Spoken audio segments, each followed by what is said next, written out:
Hello and welcome everybody to Flicker Effect. We are recording this on Sunday, February 5th, 2017. I'm David Lott. Joining me this week is Bobby Jackson. Go Falcons. Jascha Wilson. I second that. And Michelle Curry. I don't really care today. I don't care either. I would say I hate the Patriots, so sure, go Falcons. I don't like the Patriots. Sorry. Actually, I hate the Patriots, and I don't like the Dirty Birds either. So, kind of like. Whatever. Sorry, I don't mean to alienate anybody listening who likes Patriots. So I'll go back to saying I really don't care. It doesn't matter to me. Yeah. Cool. Happy Super Bowl Sunday, everybody. Happy Super Bowl Sunday. Really quick, just a reminder, this podcast is available on iTunes, Google Play Music, and the iHeartRadio app. You can find us by simply searching for Flicker Effect. That's 2 words. These episodes are also available on YouTube. Just go to youtube.com/Flicker Effect. This is a special little kind of bonus episode this week. We will not be doing a featured review. We might get to talk about what we've been watching. We'll see if we have time at the end. But this week we're going to kind of just talk news. We haven't talked about news in a few episodes. I feel like between the top 10 show and then a couple of featured review weeks where we just didn't really have time. So I figured we'll catch up on some film and TV news this week. And to start that off, though, one thing we didn't get to last week at our last podcast, we didn't talk about the Oscar nominations, which had just come out. And Michelle, our resident award season expert, is going to fill us in on what's going on over at the Oscars. So yeah. Well, I'm going to say one thing is I'm very impressed with the nominations this season because it's a lot more diverse. And what I'm liking is that I feel like they didn't just completely copycat the Golden Globes. Like there's some categories I was like, that's exactly the same lineup. And there's other categories I'm like, finally, they pulled in some other fresh things. So it's good. It's a nice mixture. I'm very happy with it, I think, for the most part.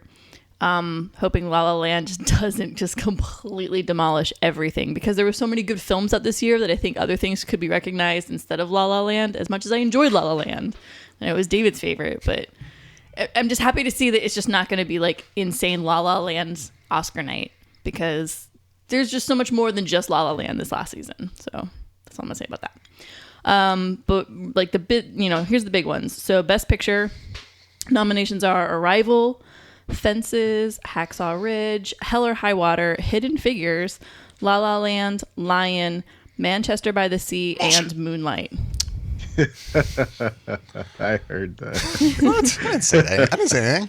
I'm curious though. I'm curious if we were to take a little bet right now, what would be our picks for Best Picture? I'm not going to do this for every category, just for this one. I'm just kind of curious. And you're saying what we think is going to win. What we think is going to win, or what we hope is going to win. So if you want to do both, you can do both.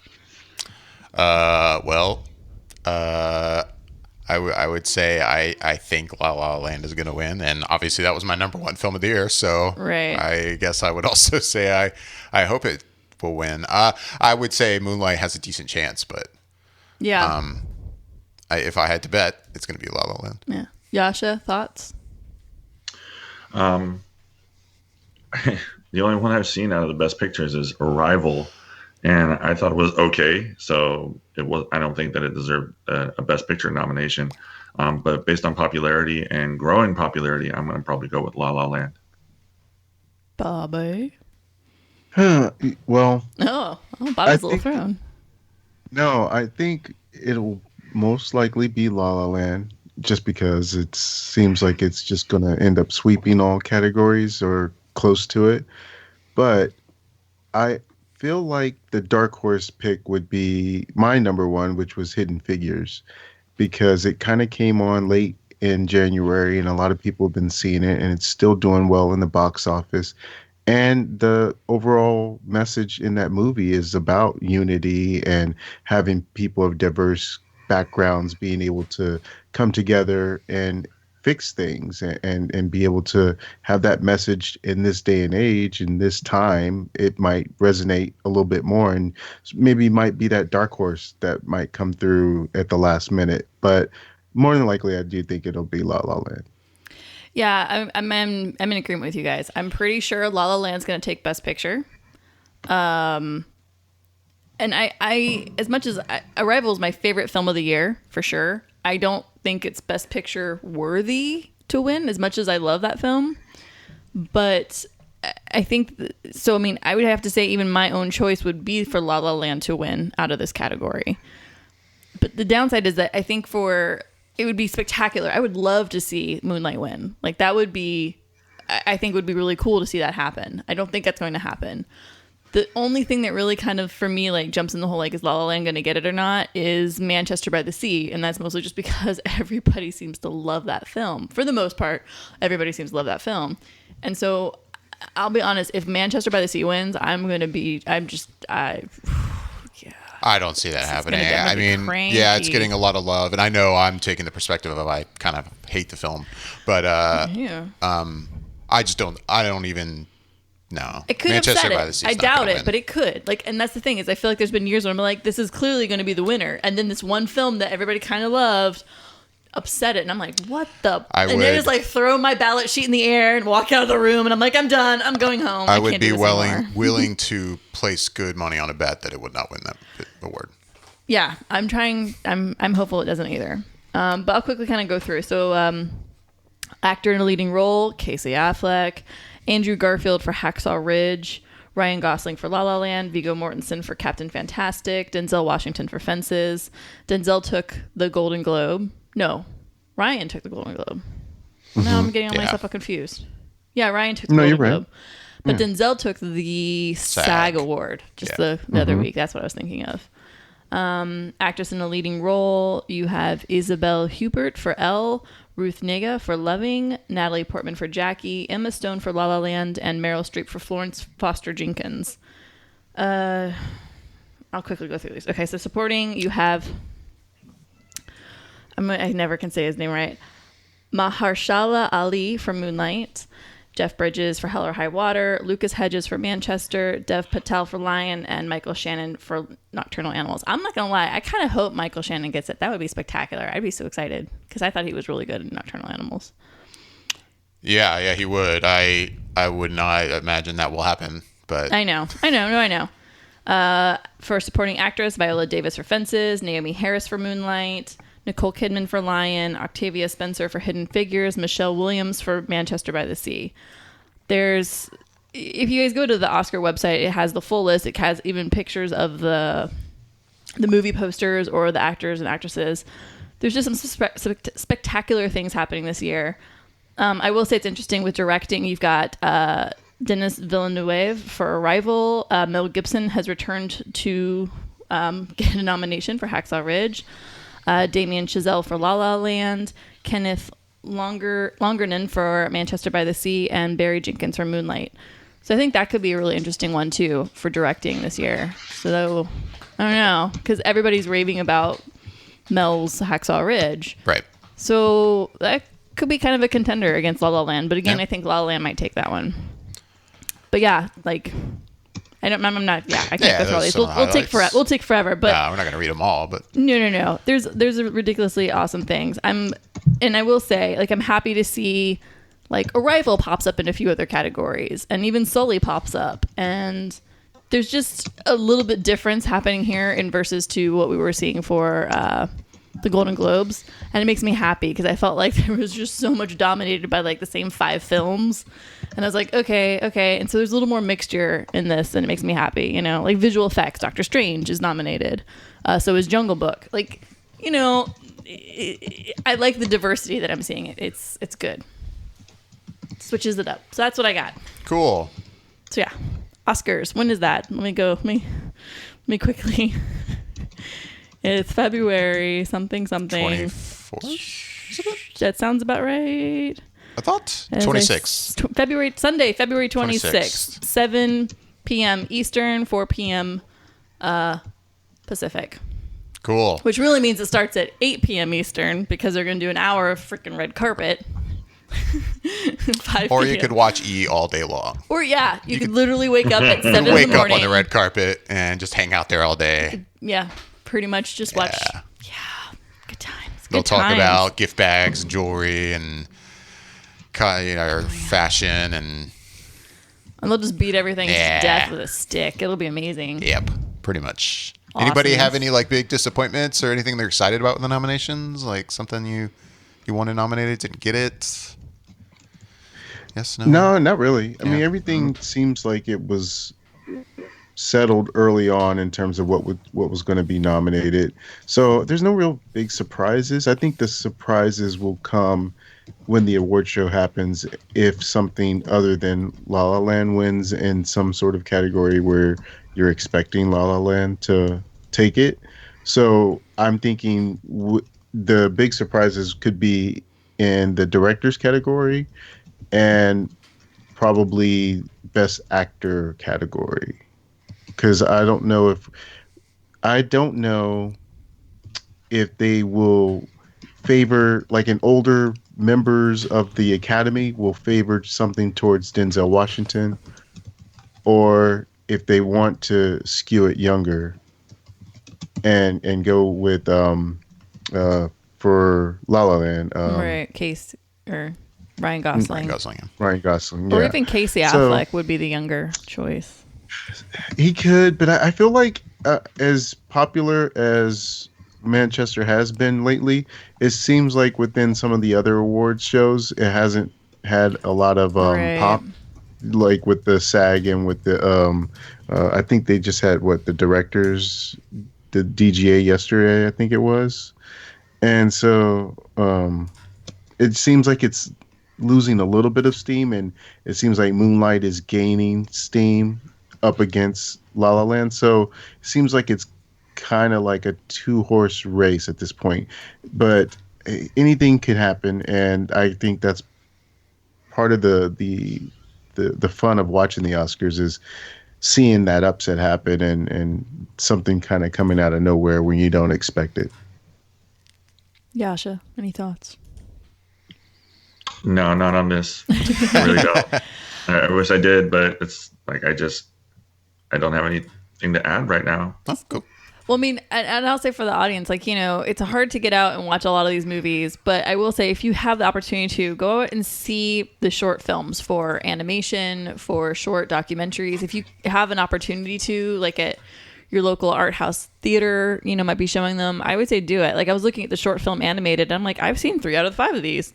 And I'm like, sweet, winning already, and it's something that wouldn't take a lot of your time and it wouldn't be hard. Like our local art house here in Orlando does a thing where they'll have like a day where they'll show all the short animated ones and they'll do all the short documentary ones. And then, and so they'll do it specifically before the Oscars so people can see them if they wanted to. And I think it's cool to do. And I think you should support, these other categories and these other, people that put out, basically their heart and soul poured into a short film or a short documentary, and support, I think.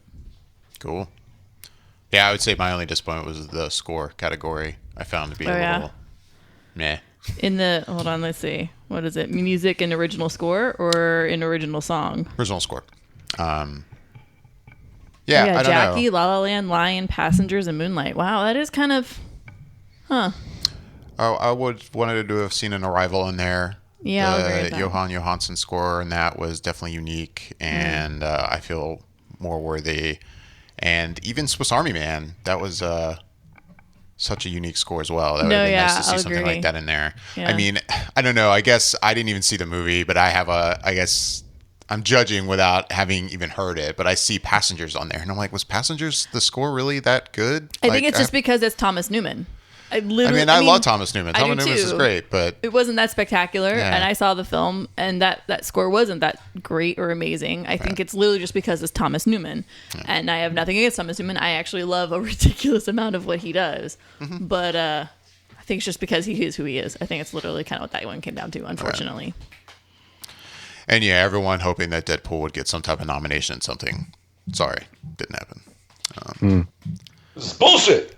I do hate though. Like I remember seeing a couple like articles out there like complaining about the fact that, and these articles were obviously looking at the Oscars more generally, but it was like, oh, Deadpool didn't get a nomination, but Suicide Squad did. I'm like, don't get me wrong, Suicide Squad was basically a fairly terrible movie.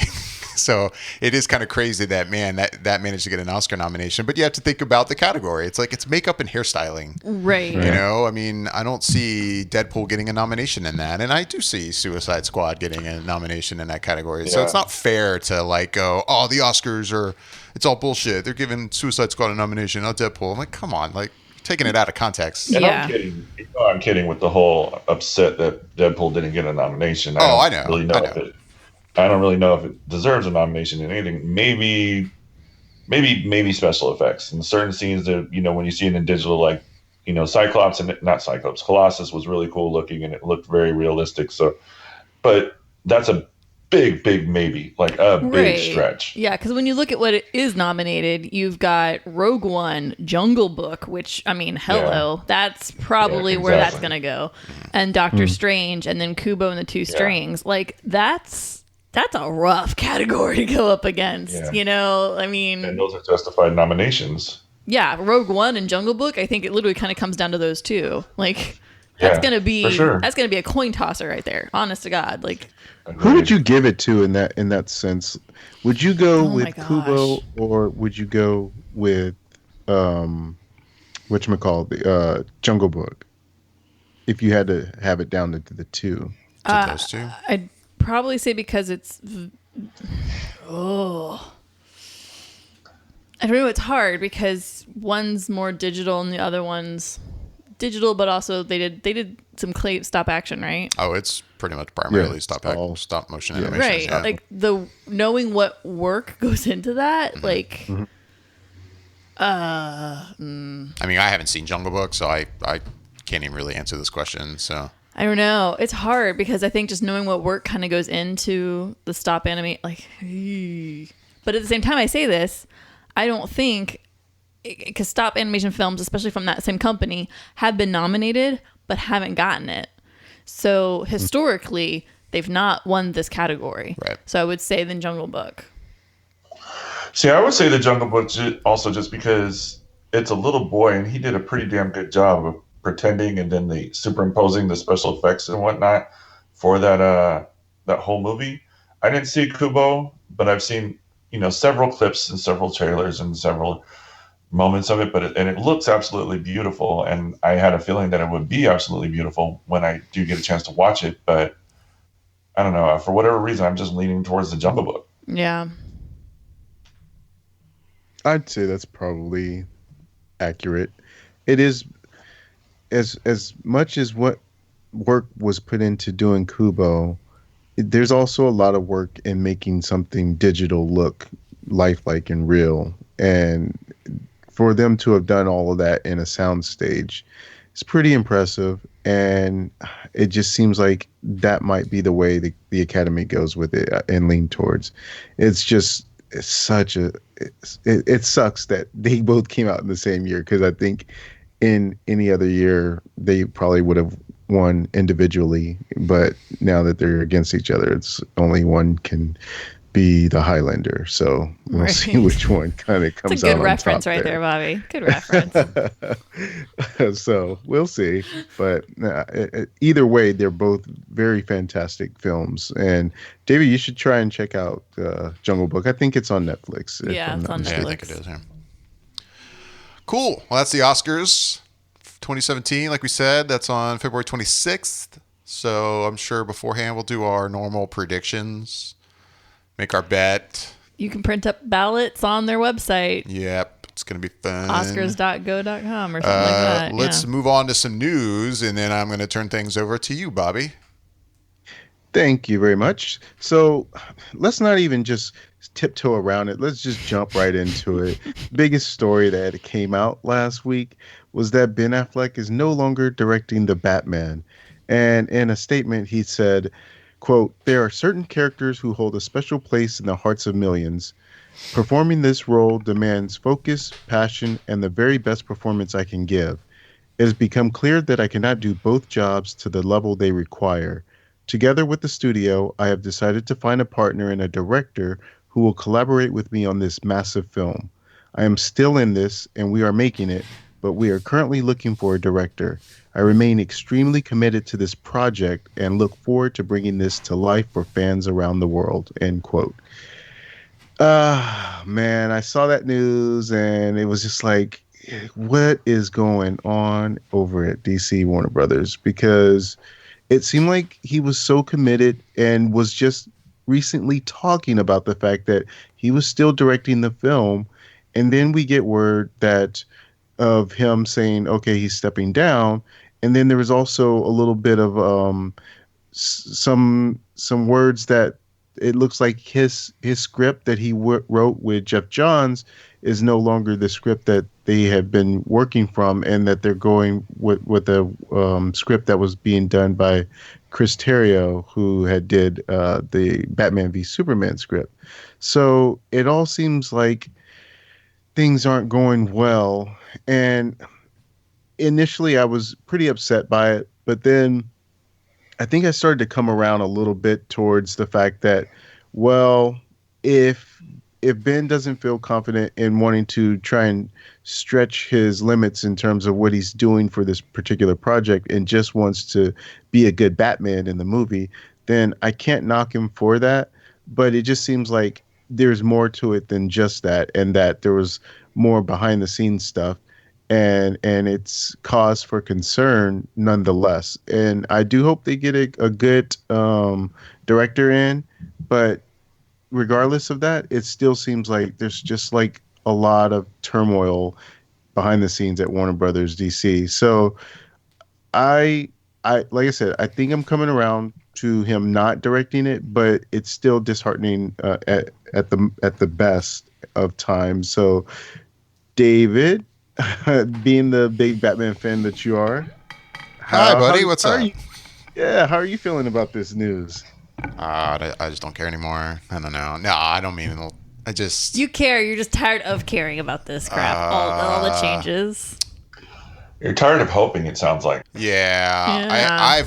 I think I've said it before in the podcast. I know I've said it via text that we all have with each other during the week, but I cannot emotionally get excited about anything at DC Warner Brothers right now, just because I don't have much in the past to base any excitement on. Like, I don't know. I mean, of course, my reaction immediately was like, "Fuck, Ben Affleck's not directing this. Are you fucking kidding me?" Like, but yeah, I mean, of course, we could still find a great director for a Batman movie, and in a way, I could see that it'll be nice that you don't have your lead also trying to direct the movie. And it does, in a sense, maybe it's for the best. But yeah, I don't have much more to say other than that. It's, there's still hope. I mean, the stuff though we've heard about the script, I have a hard time being hopeful about that. I mean, if we're talking about Terrio, that's his last name, right? Mm-hmm. Writing the script, and he's the guy behind Batman vs Superman. I definitely not excited about that. I'm more annoyed with that news because, I mean, I actually just started watching Batman versus Superman again the other day because my wife hasn't seen it yet. So we got about halfway through it when it was like, okay, it's bedtime. Then we still have to watch the second half again. But no. Did you show her? Oh, go ahead, Jascha. No, I mean, go ahead. I'm sorry. No, it was just a really quick question towards David. Are you showing her the theatrical version or the extended cut version? Yeah, we're watching the Ultimate Edition. The very long 3-hour Ultimate Edition. Gotcha. So yeah, we were like a good chunk through the movie, and it was like getting kind of late, and I'm like, this might be a good point to stop. She's like, oh, you don't want to finish it? I'm like, there's a lot of movie left, and we paused it. It was only like an hour and 20 minutes, and she's like, oh my God, really? I'm like, yeah, sorry. There's literally almost an entire another film to go. Basically have the second film to watch now. And yeah, she's got some interesting opinions on it for sure. But yeah, so yeah, I've been rewatching that, and it's like the movie started, and I know this is one thing you and I disagreed on, Michelle. Like the opening, I loved the opening because I loved the music in the opening and kind of the atmosphere of it, and I'm like, man, the way this movie's starting, it's like I almost want to still be convinced that actually maybe it is pretty good. You know, like maybe I'll just watch it one more time and go, you know what, I actually like this movie. But then like just there's character motivations that I'm just like, what the fuck? No, God, I'm back to going, yeah, this is not that great. But yeah, so that anyway, I know I've given a long kind of around the world answer to your Ben Affleck directing Batman's, question, but I'm just bummed about DC. At this point, I'm not even excited about Wonder Woman. I'm not. Just not. I don't know. I get it. Let me ask you. There was a quote that was floating around, and I don't know if it was true. It could have just been made, like somebody made it and then posted it just to kind of be, asinine or a jerk about it and whatnot. And it said, Ben Affleck, the quote's something along the lines of, I'm going to be directing the Batman movie unless I don't believe in the script, in which case then I will not be directing the Batman movie. So it's like, hearing something like that, and it's like, I don't know, I haven't fact checked that, but it's like something like that to the effect of like really reflecting on it. I remember him saying that a while back. I don't remember. He did say that. Yeah. Okay, so it's like that to me is like disheartening because it's like, what about this script that they're doing is that they just decided to change? Because I think that he would want to direct his own work and, run with it. And then that begs back to the question, and even to the article that I wrote a while ago, I was like, Warner Brothers doesn't know what to do with their properties, or they get so involved and have so many hands trying to like manipulate and change. It's like, oh, no, we want to do this. And, it just has to be something with the effect of like, okay, but we need you to make sure that you do this because we want to get 4 more films out of this. We want to get, 3 to 4 more films out of this Batman character. And, I can see them arguing over this and having a problem with the way the direction maybe that Ben wants to try and do it. And he's like, let's do it this way. And then somebody comes in and is like, no, we need to do it this way. And then DC comes in, we need to do it this way. And then the Warner Brothers exec is like, well, no, I want to do it this way. And he's like, you know what? I'm just not going to direct. How about that? I'll just act. Since that's really my only serious obligation, I'll just step down and make sure that I stay in the role as Batman. But what bothers me about that too is just like, hearing that, let's look at some of the movies that he's directed and he's also been the star in. The Town, he was a lead in that. Amazing movie. Argo, how many Oscars did that movie win? Right. So the man directs and he does a damn good job when he gets into it. I haven't seen Live by Night yet, but I'm looking forward to it because maybe it is as good as I'm hoping. But the past 2 movies that he's directed, I mean, the man is amazing behind the camera, so he knows what he's doing. So it's like for Warner Brothers to sit there and then try to fight him so much on it to make him just be like, you know what? I wash my hands of it. Fuck it. That's kind of upsetting. That's frustrating because it feels like maybe that's something that's been going on over at Warner Brothers for a long time, and why their properties are just kind of like, oh, okay, well, here we go, getting our hopes up for Wonder Woman, or getting our hopes up for Suicide Squad, or getting our hopes up for Batman v Superman, and just kind of ultimately being disappointed. Like you just said, David, you can't even get excited about Warner Brothers properties anymore. Like you're just like, oh yeah, it's coming out this weekend, so I'll probably watch that. And I'm hopeful that it's good, but I'm not expecting much. The thing that bugs me the most about it is when Warner Brothers tried to throw shade over at Marvel by saying, yeah, well, the way we do our movies over here is we're hiring big name directors that will have their vision and input into the movies, as opposed to like Marvel, essentially, they were saying, which they're all kind of part of the machine, and Marvel picks directors that they can kind of essentially control to a certain extent. And it seems like Warner Brothers is doing the same thing. They're getting in the way of the vision of whoever the directors that they're hiring and causing them to leave. I mean, if you think about it now, you've got the director who was originally for Wonder Woman had left. And then you've had at least, 2, 3 directors from Flash leave? And not to mention, we didn't even talk about the fact that they're doing a page 1 rewrite on Flash. And then you have Ben leaving from doing the Batman. So it's something with the directors not getting along with the whatever Warner Brothers is dictating for these movies. And again, that goes back to what Yasha was saying. There's no clear leadership to say, all right, this is how we're going to do things, and we're going to roll forward in this manner. Whether it's right or wrong, we're going to stick to what we're doing and go down this path. There's no one there, and everyone's sort of having their input. So it's causing probably major confusion for any director that signs on to these projects, and they're just not wanting to do it. But that being said, I guess there is maybe some sunlight coming through because, according to Forbes, there is a short list of directors floating around for the Batman, and on that list is George Miller, Matt Reeves, Gavin O'Connor, Denis Villeneuve, and Matt Ross, who directed Captain Fantastic. So if that's their short list, that's a pretty damn good short list. But big but is once they get in on the project, how will it be with them working with Warner Brothers and whatever seems to be going on over there in terms of being able to have the director do what he wants to do. So there's still the question of that. The only person that's still stuck around so far, and God help me if he leaves, is James Wan on Aquaman. So right. yeah, I mean, he seems like he's in his own corner, and they're not messing with him. They're leaving him alone to do what he wants to do.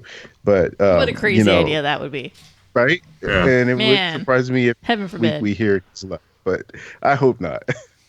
I think Denis Villeneuve is busy enough. I can't imagine he would end up with this movie. I mean, I feel like he's getting attached to what he's attached to Dune now, and Yeah. he's already, I mean, I guess he's finishing up or done basically with Blade Runner, but I don't know. Cool. Well, you just kind of almost segued into my next topic, actually. So I'm here the to help. next thing I wanted to talk about in the story-wise was the fact that Denis Villeneuve is attached to direct Dune. And I know we mentioned Dune on here once before, but I can't quite remember if anyone has any personal stake in that series, if they read the books or if they watched the old movie and was a fan. But personally, I know very, very little about Dune other than seeing clips of it here and there. It just, well, for whatever reason, I don't know if it just didn't grab me in any kind of real sense that made me want to watch it. But I just know that it seems interesting to me now, hearing that Denis Villeneuve is going to direct it because of how hot of a director he is right now and how good everything that I've seen come out from this guy has just been fantastic. So now all of a sudden it has me interested in a series that I personally have never had any stake in. So I guess I'll just throw it out there. Is anyone a fan of Dune? I know nothing about Dune. I was really young when Dune was like around and kind of prominent.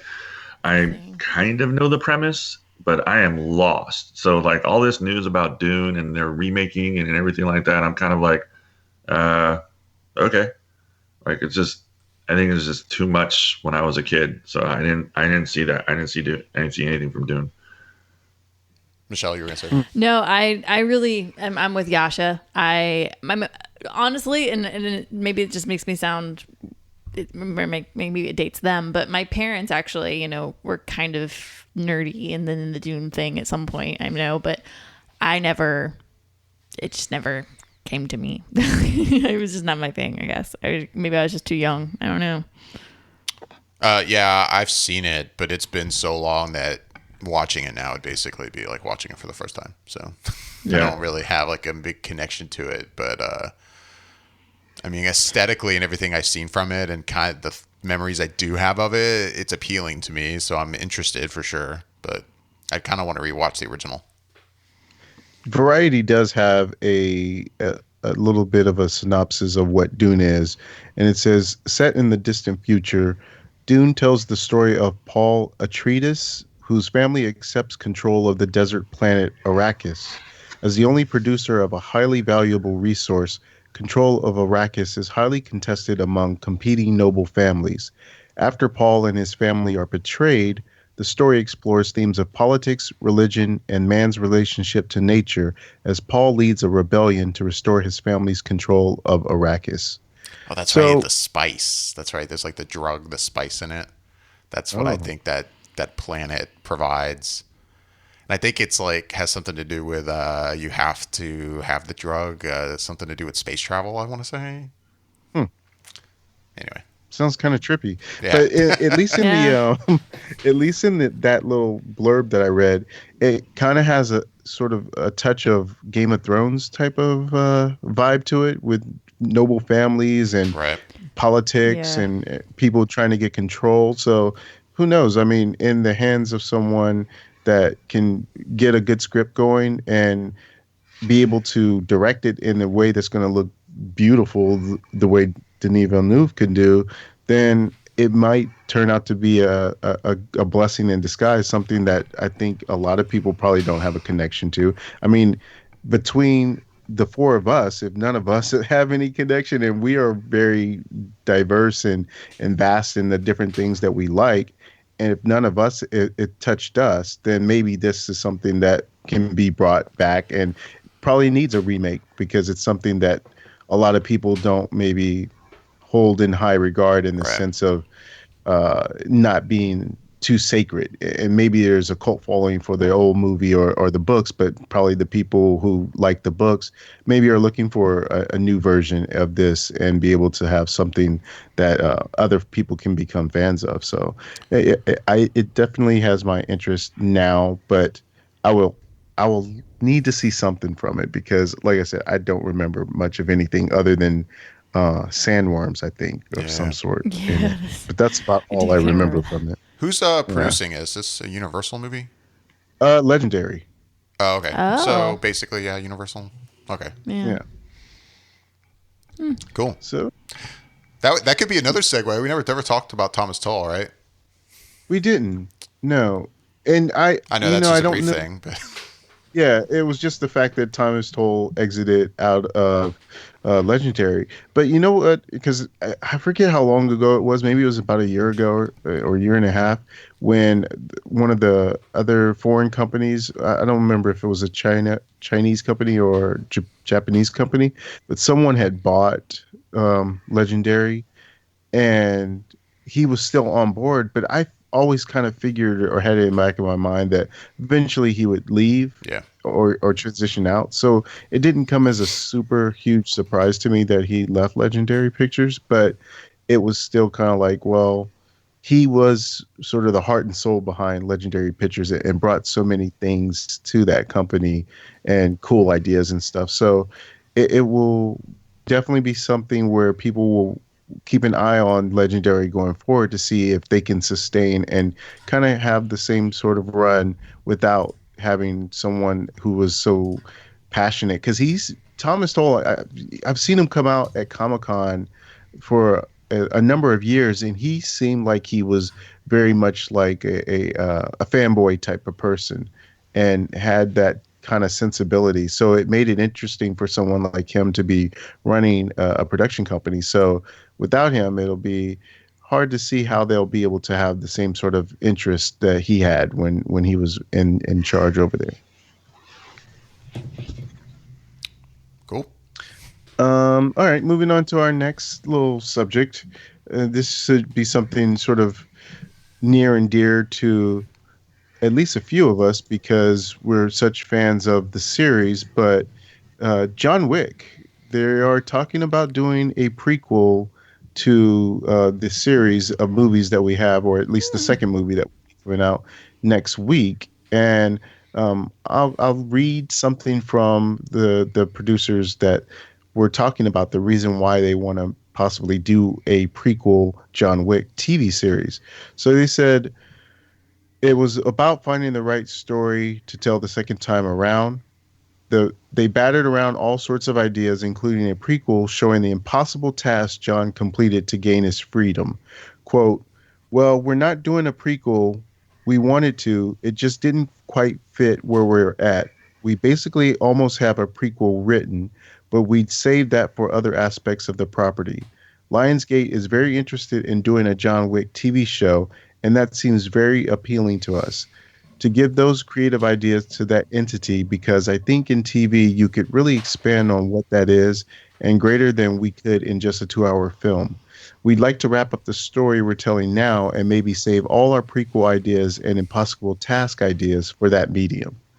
End quote. So it's one of those things where, for me, it feels like, do you need to have another TV series based off of a movie, and you're going to have a different actor in there that takes away some of the appeal of what makes the movies fun in the first place? But it is intriguing in the sense that they have an idea of where they want it to go, and so they have a plan, and it's not just kind of like born out of money motivated means. It's more like, okay, they want to tell a story, but they can't quite tell it in the medium that they're doing it in now, and so they kind of want to do it in something that can support that. And I would be interested in that if they really have it and down to a sense of like, okay, this is going to be something that we need maybe 3 seasons to tell this story, or 4 seasons to tell this story, and then they're done and out, as opposed to trying to just milk it and go on and go on and go on as long as it can until it just burns itself out. But on the surface of it, it's still, I'm approaching it with trepidation, and would have to wait and see who they would cast and what really do they have planned for this series. But Jascha, I know you had some thoughts on this as well. What are you thinking in terms of what you want to see, if you want to see this at all? Yeah, we were talking about this a little bit briefly last night, and I mean, I can see where they could benefit from like maybe a little bit of a backstory, kind of seeing, a little bit more of this character, because we don't really know much of this character. I don't necessarily need to see a backstory, although I would probably give it a shot. I'm with you, Bobby. I don't think they need another television show based off of a movie, especially if the character is going to take something away from the person that Keanu Reeves has portrayed on screen and how he's doing. But I mean, I would be into watching, giving it a shot and learning a little bit more about his past and, his relationship with the first guy from the first movie, where he, did this huge task to be let free. And then, you also have the dynamics of his relationship that made him want to leave that lifestyle. And you can play with the idea of him continuing that and still being with this woman and trying to hide that from this woman and hide his relationship from that woman. And see, him getting closer and closer to not wanting to do it anymore, or getting caught and realizing that this isn't the way that I should, finish my life. So I'm going to go ahead and go out and see if I can buy my freedom, basically. So I can kind of get behind the idea of that, but I don't necessarily need to see that, if that makes sense. I'm not pining for a backstory of John Wick. I'm just not. Right. Exactly. Michelle, did you? No, I agree with what you guys are saying. Like, I think a TV series would be very short-lived. I think it would burn out pretty fast.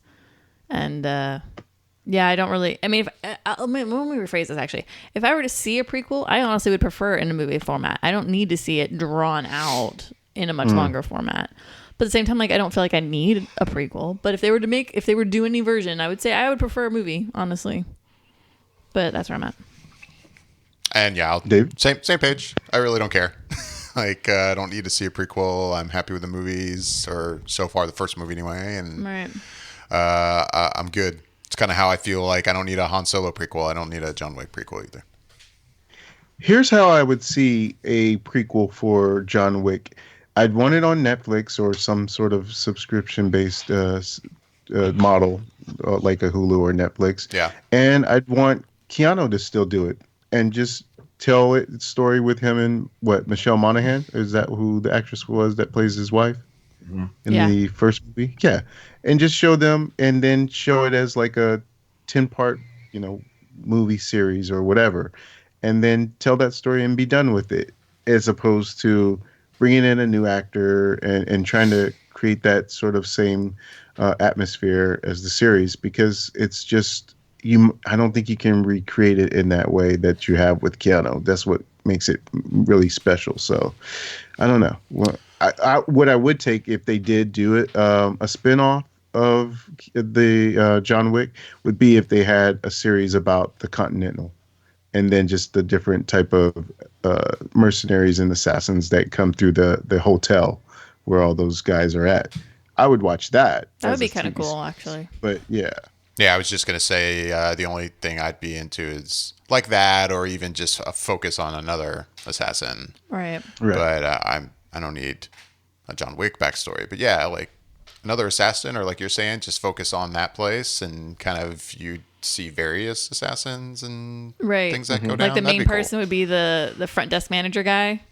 It would Yeah. kind of be like the reference point. Yeah.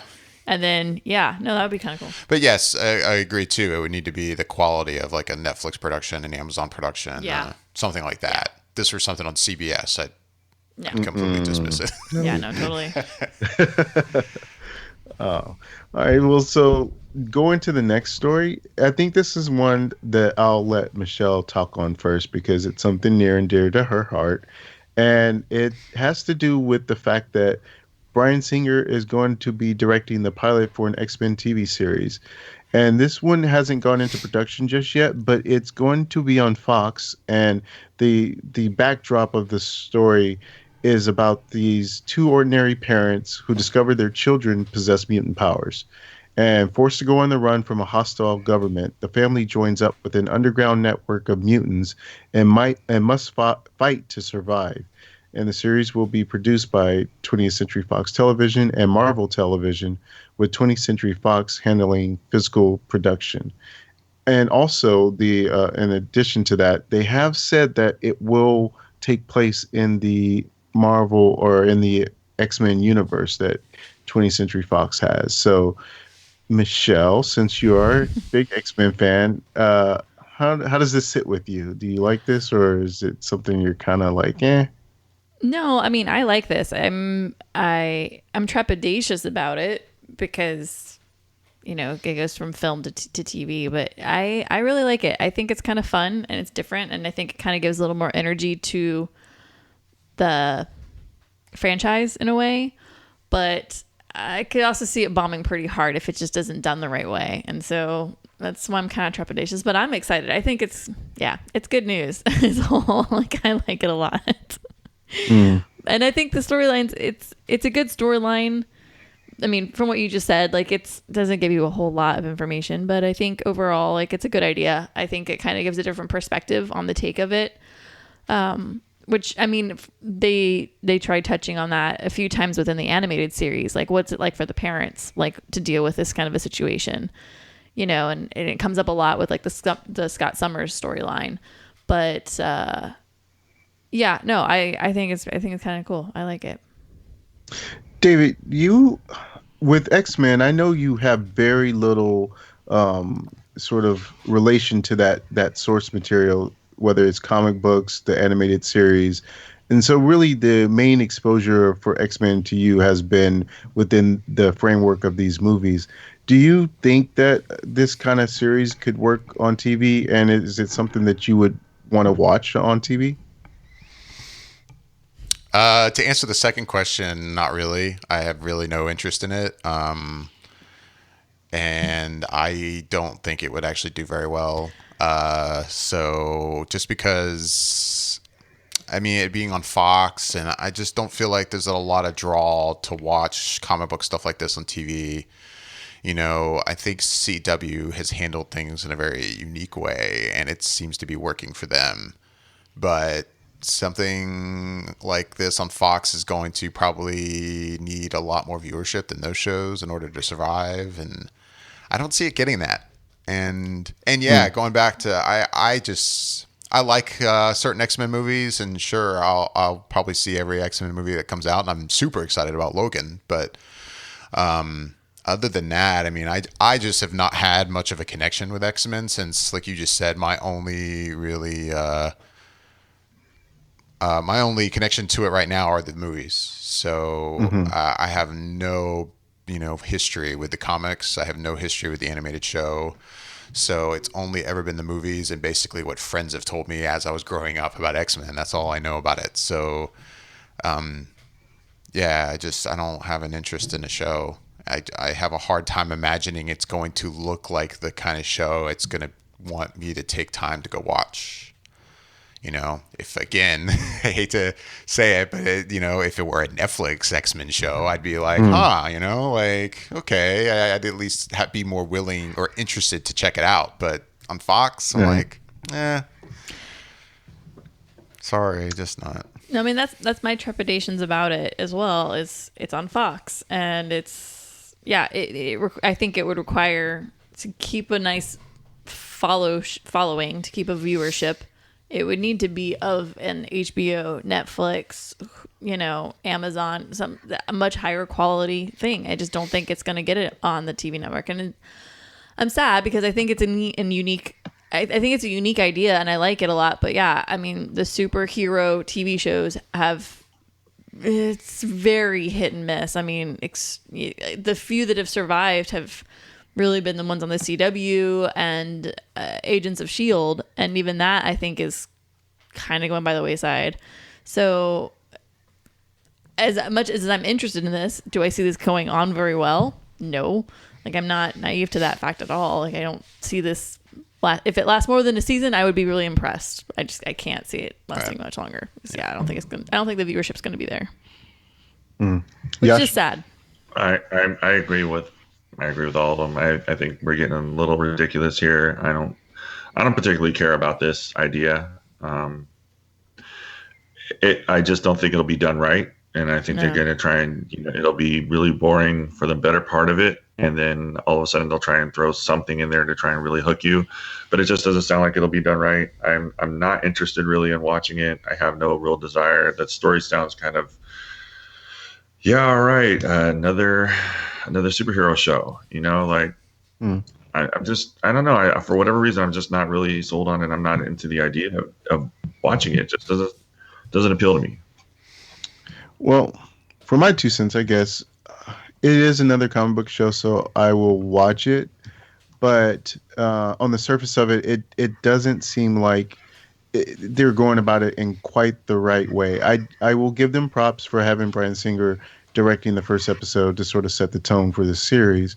And I also will give them props for the fact that it will be within this X-Men film universe, set in that universe. And so there's potential for a lot of different things that can come from that, as opposed to isolating it out there.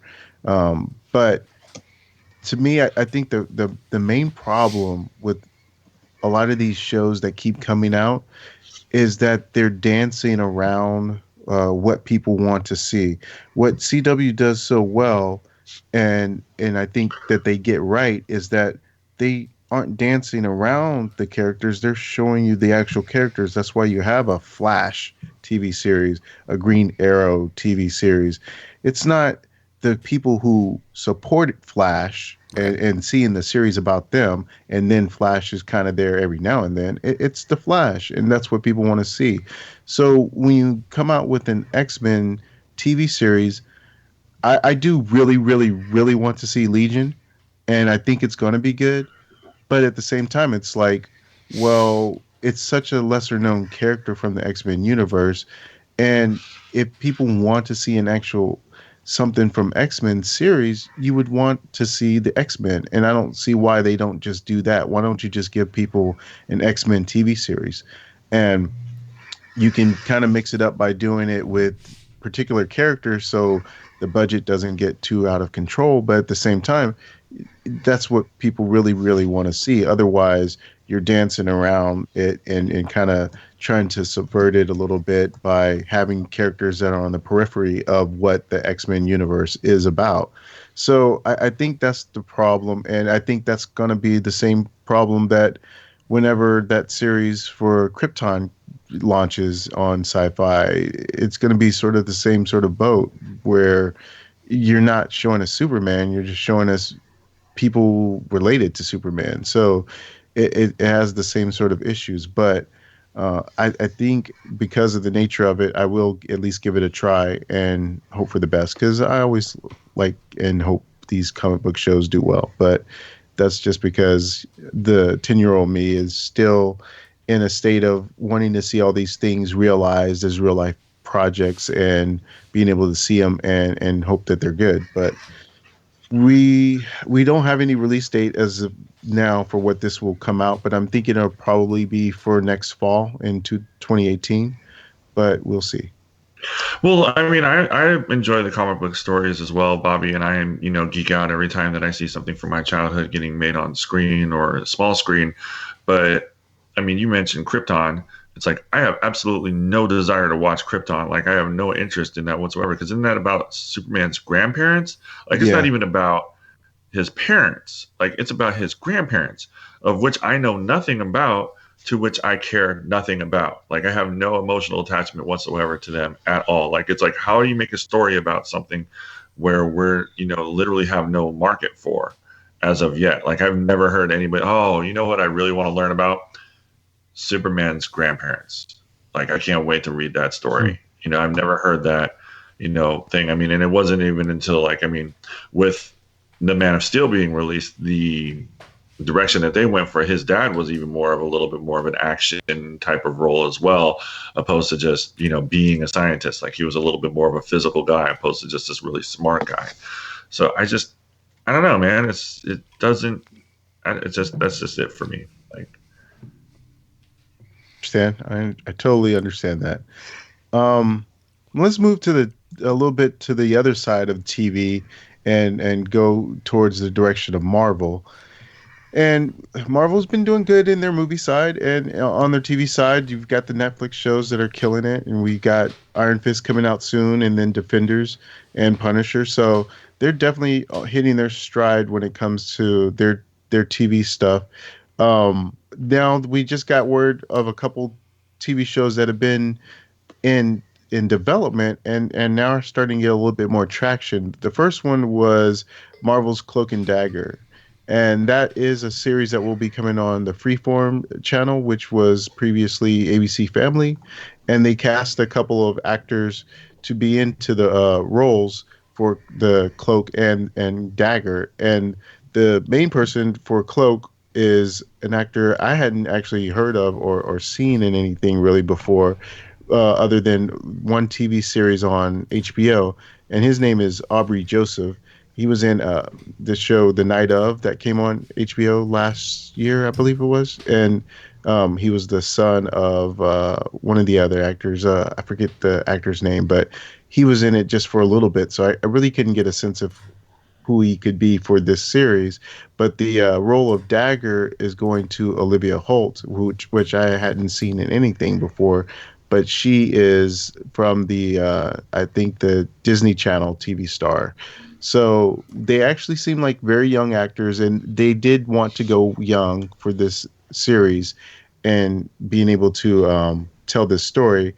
And I don't know how familiar you guys are with the characters of Cloak and Dagger, but typically speaking, Cloak is an African-American character named Tyrone that has the ability to engulf people in darkness with his cloak.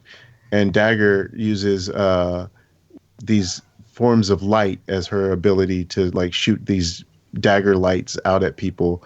And they've been a duo for the longest time, at least since the 70s that I can remember. And they've been appearing in different types of comics and even in the cartoons on the cartoon side of animated for Disney XD's Spider-Man series.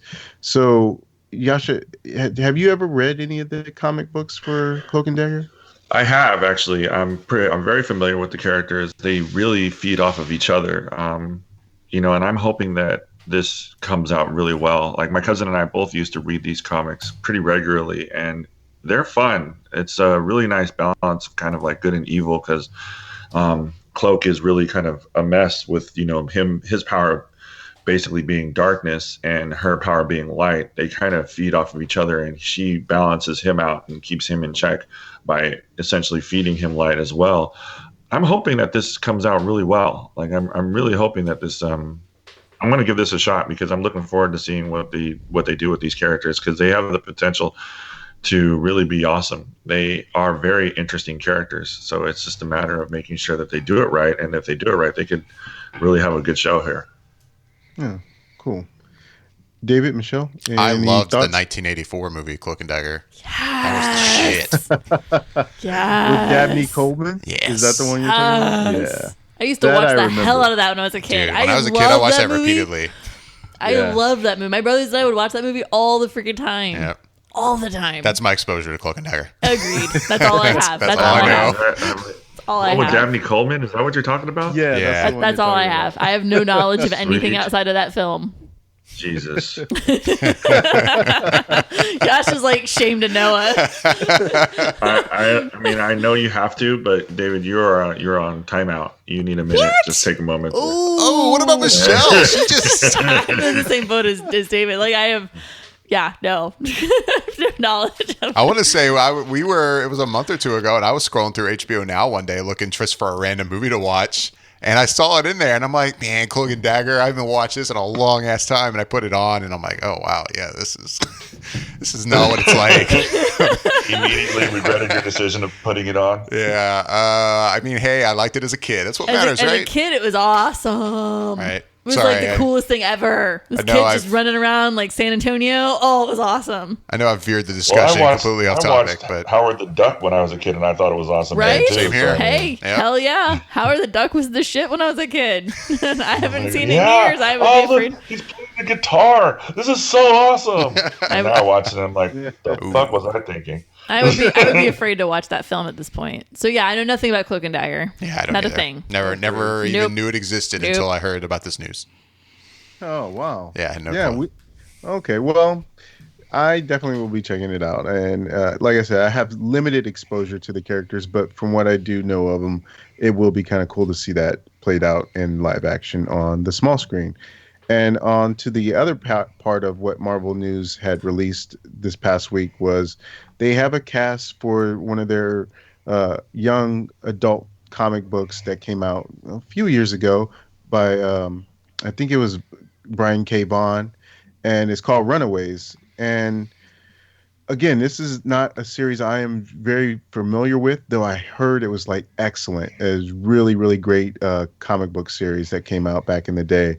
And it won tons of awards and everything. But the conceit of the series was that these teenagers have parents that are evil, and they find out that their parents are bad, and it's like, so well, how do they deal with this? And they kind of come together in dealing with this issue of having their parents be bad, and how they have to kind of come together and stand against their parents.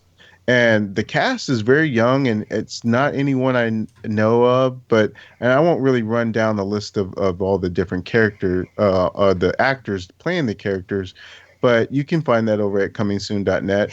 And it just looks like it's pretty interesting in terms of who they've cast, because it's all fresh faces, no one I've really seen before. And this is also interesting because it's not coming on HBO. It's not coming on like ABC or Fox or anything like that. It's actually going to be Hulu's first dabble into Marvel series. So I don't know if that means that they'll not be a part of the MCU. I mean, so far everything has been. So it also begs the question: will Cloak and Dagger be part of MCU, and will this series, The Runaways, be part of the MCU? Technically, they could be, because all the other TV stuff is as well. Right. Even though it doesn't cross over into the movies, they're just kind of in their own sort of parts of this cohesive world, only in sort of name only, as opposed to actually seeing it happen. So it technically could be, but we don't know as of yet because they haven't said. But I don't know. I'm pretty sure none of you guys have any exposure to Runaways, but is that the case? None of you guys really followed it? That would be true. No exposure. That is accurate. Yep. You nailed that one, Bobby. All Nah, right. nope. I just wanted to mention it and throw it out there because it was some news. But yeah, like I said, you can check that out on comingsoon.net. They have a full breakdown of all the characters and their abilities and the cast. And it looks very appropriate to the comic book version. So looking forward to seeing when that comes out. No word yet on when that will be. And that's all the news I got. That's all the news you got? That is all the news That's I got. all the news. Hey, what about the fact that it sounds like Michael Bay is officially like This is it for Transformers. Yeah, I saw that and I was Wait, like, what's this? okay, I'll believe it when I really see it because he You said believe it that when he really before. truly doesn't make another movie. Right. I mean, He, because he said he's done. I didn't see this news. What are you talking about? yeah, He wrote something on his basically website, yeah, basically saying, "Hey, I've been working on this for over 10 years, and Transformers: The Last Night is. It sounds like that's the last movie for him."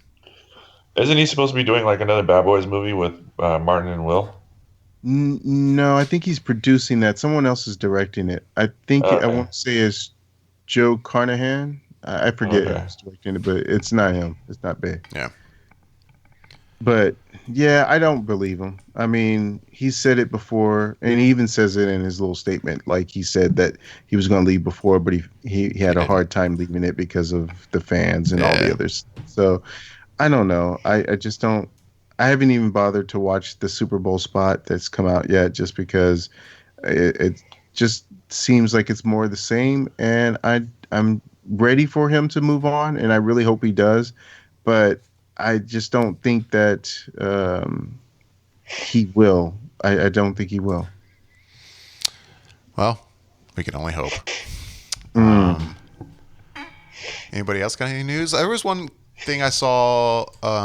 What was that? Yesterday or the day before? It's been making the rounds a little bit, and it's a little item, but I just found it interesting because I didn't realize what went into some of this. I saw some news going around about an interview that what's his name from Star Trek did, talking about possible Blu-ray versions of Deep Space Nine and Voyager. You guys hear anything about this? Oh, I did see the article, but I didn't click on it about why we haven't gotten one of those or something. Well, yeah, and again, I'm trying to look up his name, who did this. I guess it's a very long interview, and he was asked about, basically, like, are we ever going to get that? Because, yeah, right now, I guess there's no Blu-ray release or HD release of Deep Space Nine or Voyager. And he talked about what went into creating the Blu-ray release for Star Trek The Next Generation. And that's the part I found fascinating because I had no idea. Like, for instance, they put out a Blu-ray set of Star Trek The Original Series, which was, I guess, no big deal in the sense that show was shot on 35 millimeter.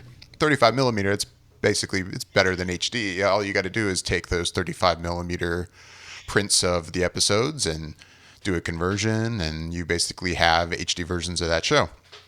And then Next Generation, that was shot on 35 millimeter, but they didn't edit it in 35 millimeter. They converted it down to basically broadcast quality first and then did all the edits.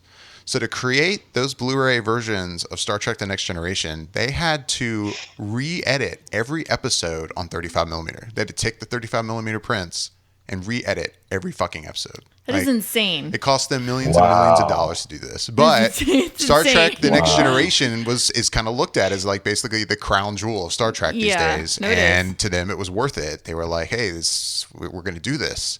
The thing is that the Blu-ray release of Next Generation did not make the money it needed to make. Like, I mean, I remember when those sets came out, they were like $100 a season. And There's 7 seasons is it 7? I of think Next Gen. 7 or 8. I think it's 7. I should know that. Yeah, it's a lot. That's a lot, though. I mean, You yeah. can get them a lot cheaper now, but yeah, when they were coming out, they were pricey, and it didn't make the money it needed to make. And so with Deep Space Nine and Voyager, it's basically the same issue. It's actually worse.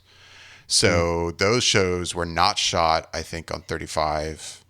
They were basically, if they were edited in the lower broadcast quality. Yeah, they're not going to dump money into those. But not only that, but those shows, I believe the special effects were actually rendered in the lower broadcast quality. So they would have to basically redo all the special effects as well on those shows to create high definition versions of them. And even though there's a lot of people I know a lot of people that love Voyager. I don't know as many people that love Deep Space Nine, but I know it has its fans. Right. But yeah, to those people, I feel bad for those people because I don't have those connections to those two shows. As someone who's a diehard Star Trek fan, those are two shows that I just never really connected to. So for me, this isn't really depressing news.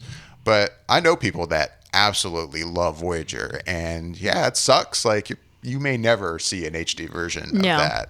So. The likelihood of you seeing an HD version of that on Blu-ray is absolutely. It's just there's just.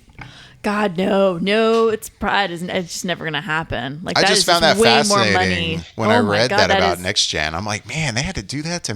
That's They crazy. basically did an entire 7 seasons of editing of a TV, re-editing of a TV. That's insane to me. That's crazy. Holy, how many years of development did that take? Good Lord. I mean, I'm sure they just paid a shit ton of people to work on that I all at once. guess. You know, who knows how they pulled that But off. Jesus, that's a lot of a money, lot. time, effort. Oh my Lord. Ugh. Yeah. Yeah. That's Anyway, crazy. And you're just not going to spend that kind of money on two series that has its fans for sure, Has its but fans, is yeah, not but it's on the not the level of Right. how Next Generation was. No way. Right, yeah, no way. Man.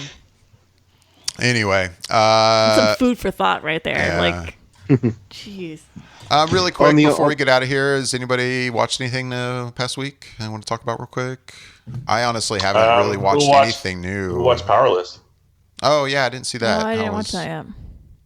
Bobby? I actually was going to try and watch it last night, but was too tired, so I didn't get a chance to watch it before the show. But it actually is probably something I'm going to watch pretty much after we finish recording because I wanted to check it out. Did you get a chance to see it, Jascha? I did. Oh, I really enjoyed it. Oh, Like, yeah? I thought it was very funny. Like it was ridiculous enough to the point of like yeah, all right, I'm in. I'll watch another couple of episodes. One of the things that I really enjoyed is that they talk about all the superheroes, the backhanded jokes for I can't remember his first name, but Wayne's cousin. Like that was really funny. Van That's Wayne or something? Yeah, Van Wayne, I think is what it was.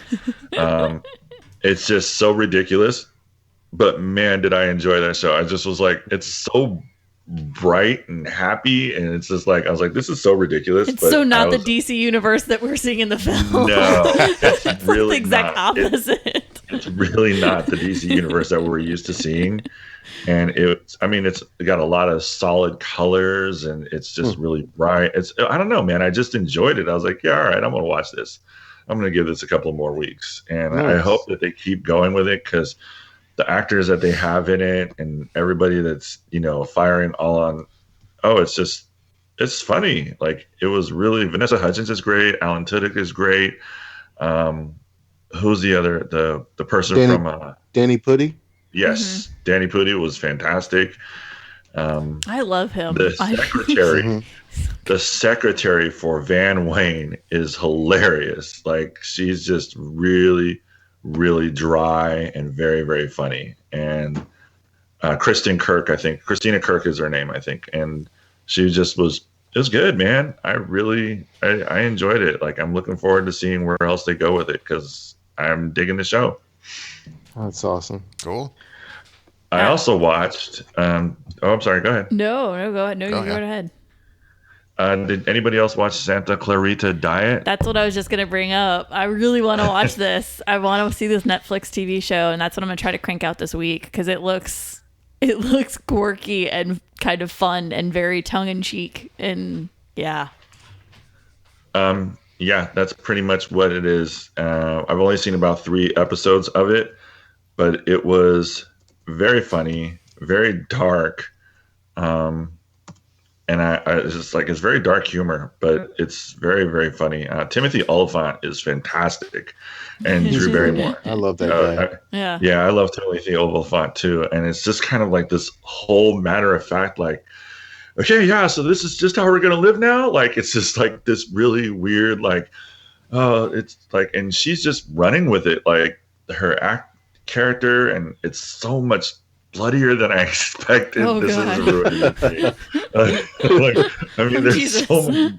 there's so much blood. And like you'll know, and within the first 15 minutes of watching this, you're just gonna be like, holy shit, did they really just do that?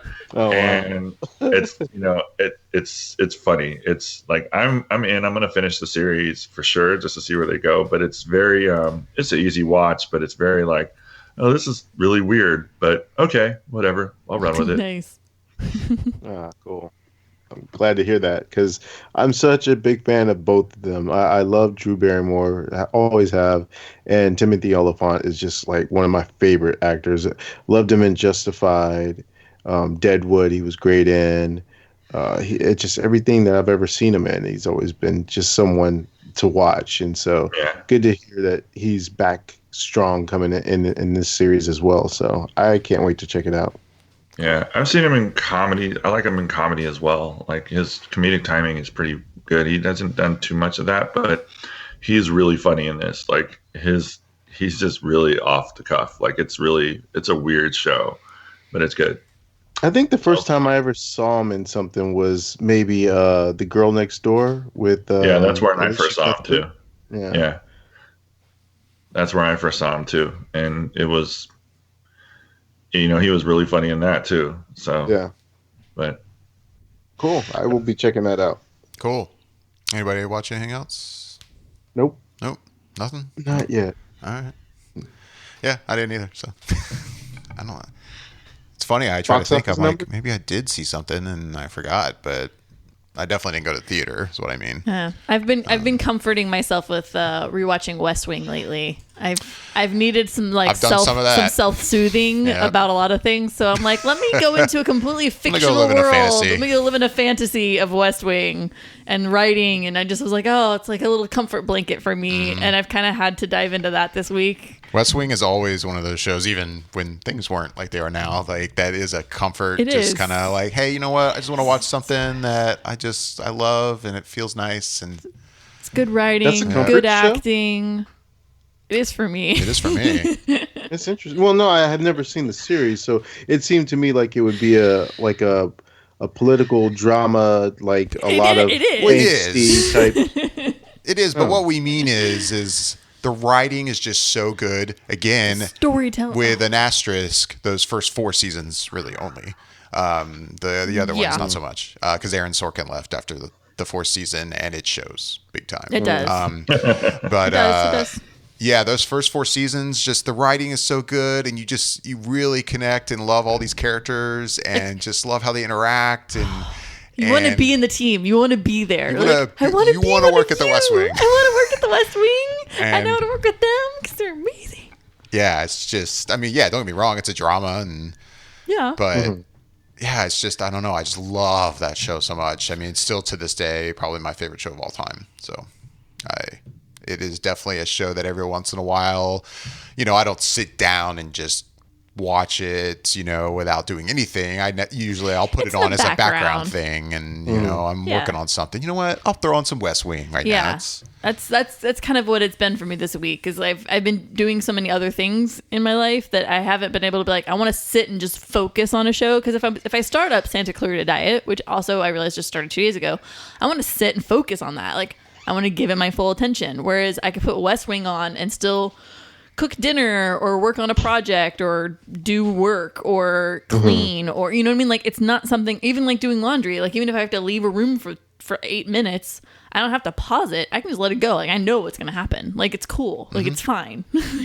So yeah, right. I've needed the comfort this week, and I've needed something that I'm happy with and comforting and know and not have to put a lot of attention into. So yeah. Unfortunately, which means I just haven't seen a movie. I haven't really watched anything new. So I've been lame this week, basically, is what's happened. It's cool. That's what happened. Well, I prefer my political shows to have a touch of what's really going on in the real life of the world. So that's why I'll be tuning into 24 today after the Super Bowl. So keeping it real, Bobby. Keeping it real. Yeah. It's cool. Well, I enjoy the Super Bowl, and I enjoy the commercials for the Super Bowl. Plus, you never know what movie commercial you're going to get for the Super Bowl. Granted, they do release them on Monday, and or later on that day. So that's one of the things that I really enjoy when it comes to the Super Bowl.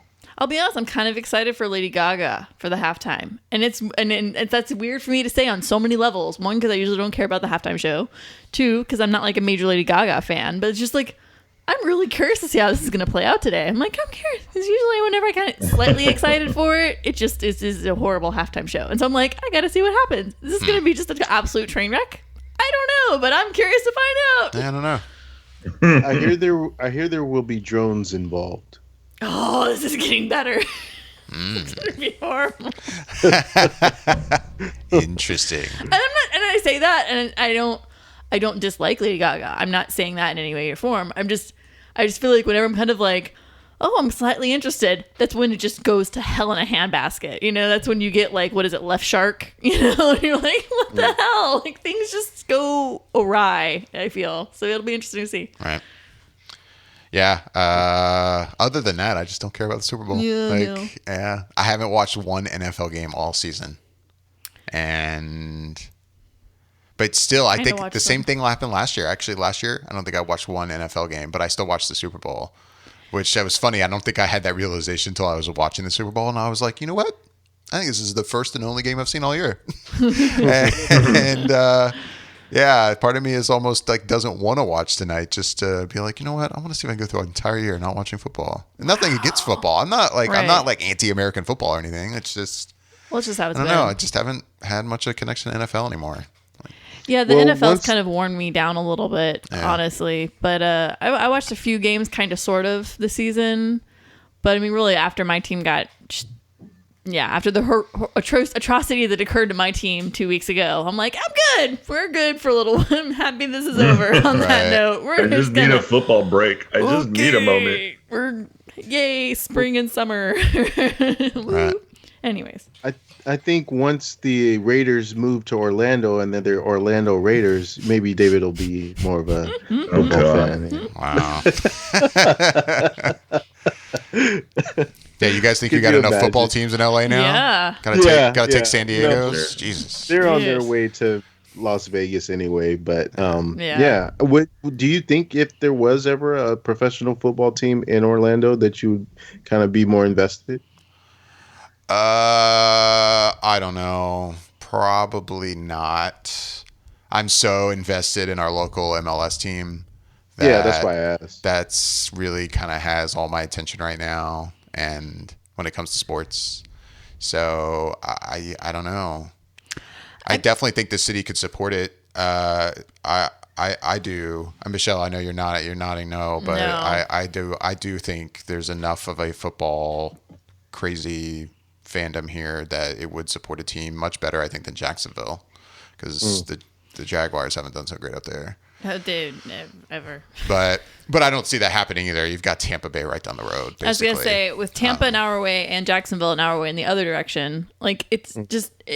Plus, I feel like with Orlando, it's such a diverse cultural city that... people that move here to Orlando, that's really what happens, is we basically have transient people that move here to Orlando. They're from so many other different places that they're so into their own team from their original home. Yeah. Like for me, like I'm a Steelers girl. I will always be a Steelers girl. That's just always going to happen. I'm never going to really, my second team would be the Broncos. And after that, I'm basically like, nope, I'm out. I really can't support anybody else. Like it's never going to happen for me.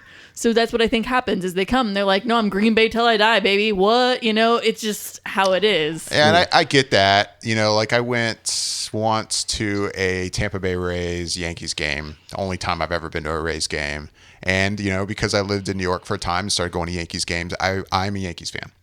And I even went there as a Yankees fan, but I still, even as a Yankees fan, I remember looking around the stadium and I would see the ratio of Yankees fans to Rays fans. Ridiculous amount of Yankees fans. And I'm like, it's really sad. I'm like, I feel bad, like, for this team, for this city. Like, come on. Like, I'm even here as a Yankees fan, but God, this is so pathetic. And as a Orlando Magic fan, I've run into that. I remember early, our first season. I remember the first time the Celtics came to town.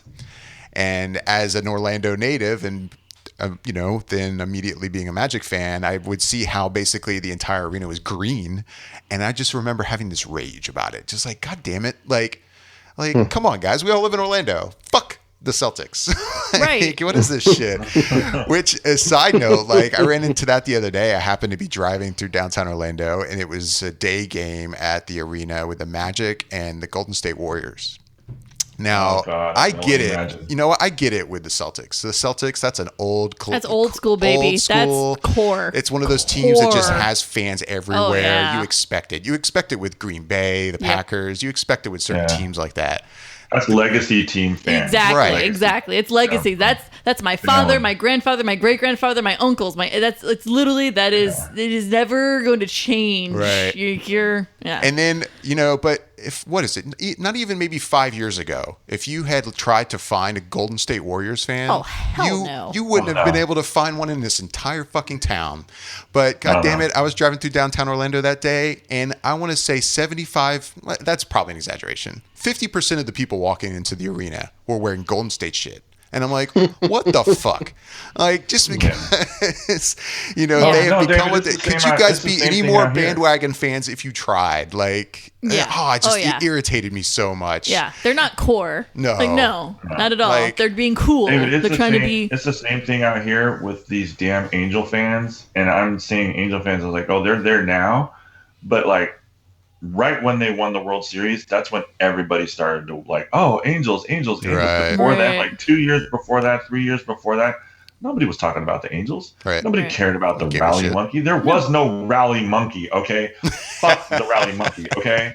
Like, it's now all of a sudden everybody is a huge Angels fan. And I'm like, really? You're an Angels fan now? That's what it is? They win one World Series and then you just decide to do it? Oh, you guys got Pujols. How's that worked out for you? He has been rated #1 worst draft choice ever for the longest time for you guys. For the contract, biggest contract. It's just like, give me a break.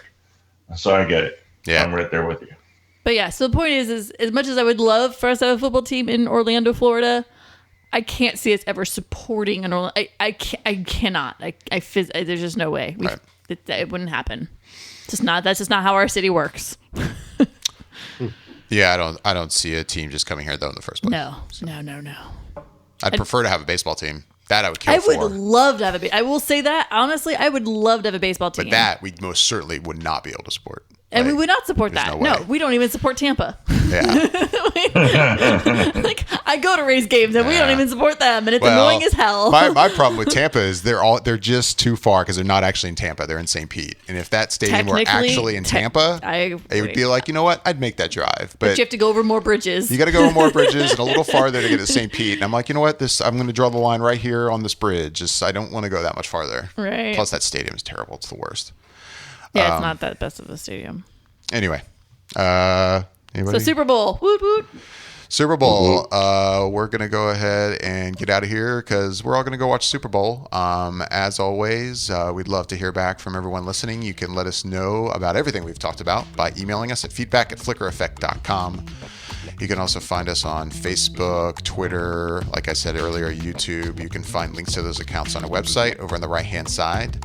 I'm David Lott. Unfortunately, Bobby just ran into a technical issue, so I'm going to say goodbye for Bobby. Jascha? Hey, have a good day, guys. Yeah, and Michelle, thanks for everybody joining us. have a lovely day. Happy Super Bowl. Thanks for joining us for this little bonus episode. We'll be reviewing something next week. I know I'm not exactly sure what yet, but most likely John Wick 2. There's a lot coming out next week. Yes, there's a lot coming out next week. I also plan to see Lego Batman. Lego Batman. And then, what is it? United Kingdom also comes out. United Kingdom. The one about the English woman marrying the gentleman who's actually king of a nation in Africa. And there's that. That one comes out. And then, of course, the crown jewel of the year, my friends. The crown jewel of the year, 50 Shades Darker. I'm gonna leave. I'm gonna hang up. I practiced you said that. I'm done. I want nothing more. No, I want to see John Wick 2 and I want to see Lego Batman. Those are my like priorities for this next weekend. So. Oh yes. So yeah, we'll be most likely reviewing John Wick 2 next week. Planning to find that, and with that, we're gonna get out of here. Thanks for listening.